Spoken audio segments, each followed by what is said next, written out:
Hey everybody, Kicking It Retro, welcome back to me. I'm back.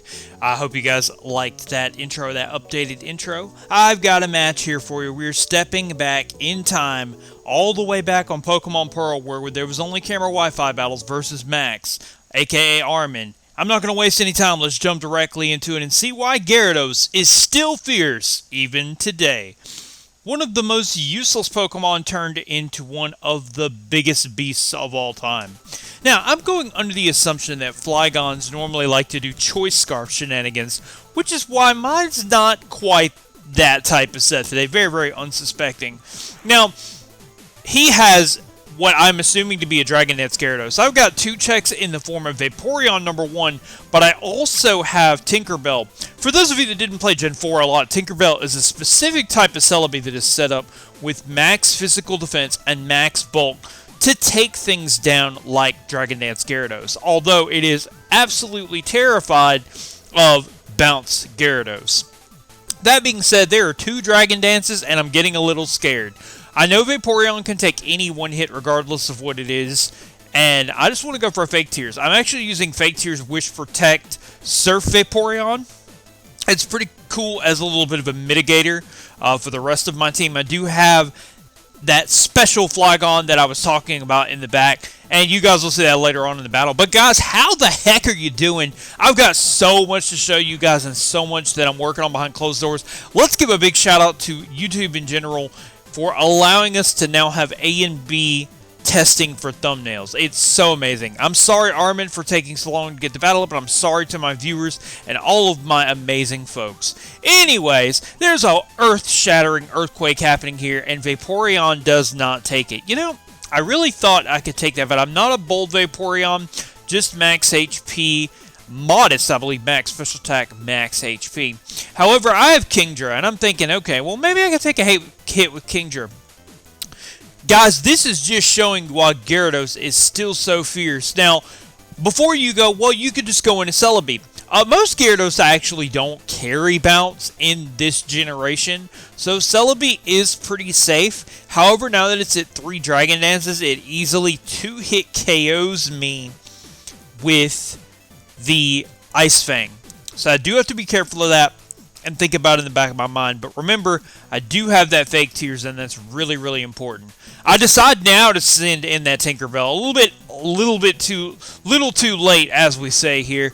Thunder Wave is very, very crucial. I've got to be able to take something. He misses an Ice Fang. I could take one of those just because it's unstabbed. Even though he's +3, that would do like 70-75%. But then I'd have to worry about the freeze chance and the flinch chance. A lot could go wrong. But it's okay. We've got that Thunder Wave off. We have paralyzed this thing. And I'm not sure if he notices, but even at +3 speed, all I need is something really, really good in speed in order to get past it. I decided to go into Heatran, predicting another Ice Fang, which he goes for.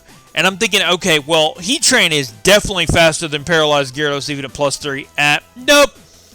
Retro doesn't know his speed tiers, as evidently here as it is, as that waterfall absolutely eviscerates and washes out my beautiful volcano. I'm on the back foot at -3, but guys, don't count me out just yet. I've got plenty of tricks and plenty of firepower left in this battle. Remember how I said I've got a slower Pokemon to deal with, which is this Gyarados? I have to bank on a 90% move here, but let's go for that -2 Draco Meteor, and he gets paralyzed, so that is beautiful. We missed that first Draco Meteor. We need to hit this.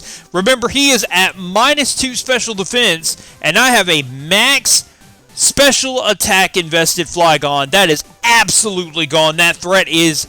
He did way, way too much, guys. Do not count Gyarados out, even in 2024. It is one of the best Pokemon, even today, and one of the most terrifying Dragon Dance sweepers ever since it got Dragon Dance in Generation 3. Now, we've got to see what he wants to respond with, as he throws at this Glaceon, and believe me, I have respect for this threat, especially with what's left on my team. Not a lot. You know, Heatran, that thing that would have been perfect to deal with. So I do have this in the back. However, his coverage could still be really nasty. He still chunks me for a third. A fourth. Okay, so it's a 4-hit KO. He does not get the freeze. I'm like, alright, let's Meteor Mash and smash this ice thing in the face. But he's probably going to switch out. I probably need to go for something else. I believe I go for Thunder or Ice Punch, predicting a switch into something. In comes the Torterra. And no, I just straight up Meteor Mash it, which I do not miss. Can I have an attack raise? That would be phenomenal. I'm looking at this damage, and we actually had several battles. I was looking to get a battle of good quality that you guys would enjoy to get onto the channel. This thing is at this much HP, and I'm like, okay, in our 2 battles that we've had, Torterra has lived absolutely everything. This is not a fan game in which he has Thick Forest, which reduces, like, all of the super effectiveness like Solid Rock. Nah, this is just regular Diamond and Pearl, where he takes a butt ton of damage from an Ice Punch. And it is enough after that Meteor Mash chip damage to take out Torterra. In comes the Togekiss, and I'm thinking, okay, this thing is fast, it can go for Fire Blast, I am on the back foot, all of my plays have to be precise. I'm not sure I actually have anything to switch this Fire Blast into, though. However, Air Slash is also a problem. Togekiss in general, it's kind of a huge problem.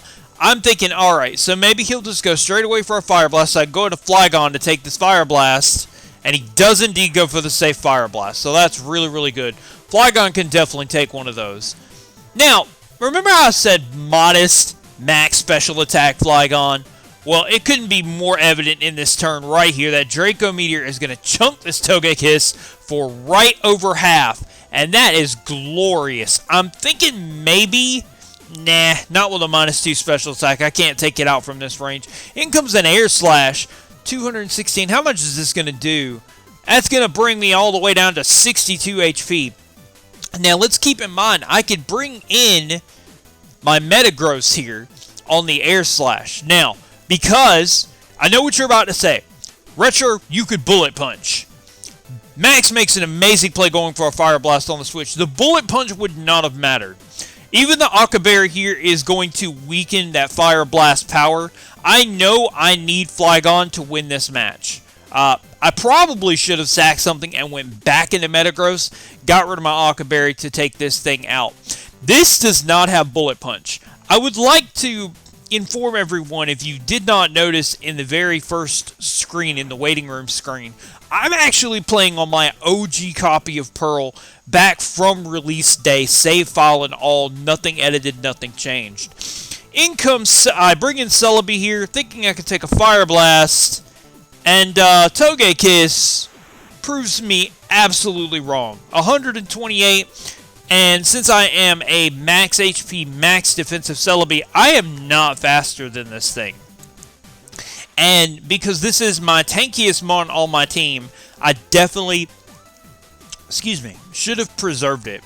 What do you guys think in the comment section down below? Should I have sacked Flygon? Do you think Celebi and Metagross could have taken on the rest of the threats on his team? Let me know in the comment section down below, and let me know if you guys want to play Generation 4.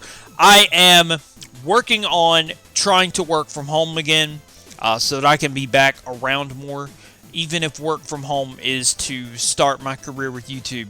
Hey, A&B testing is out. I'm going to take full advantage of it. Speaking of, those thumbnails are there. You guys let me know what you like. I'm going to put them in the community tab, so you guys can check that out, and just let me know. Anyway, in comes this Gardevoir, who takes a massive chunk. I get a crit on a Draco Meteor, and I'm thinking with a special attack -2, I can still take him out with a Giga Drain. Look at that abysmal amount of health.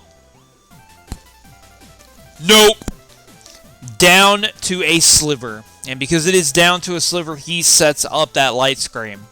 I already lost anyway, but that Light Screen just really, really seals it. Because guess what? This one actually does KO. I was thinking, wow, it does less than like 2 damage.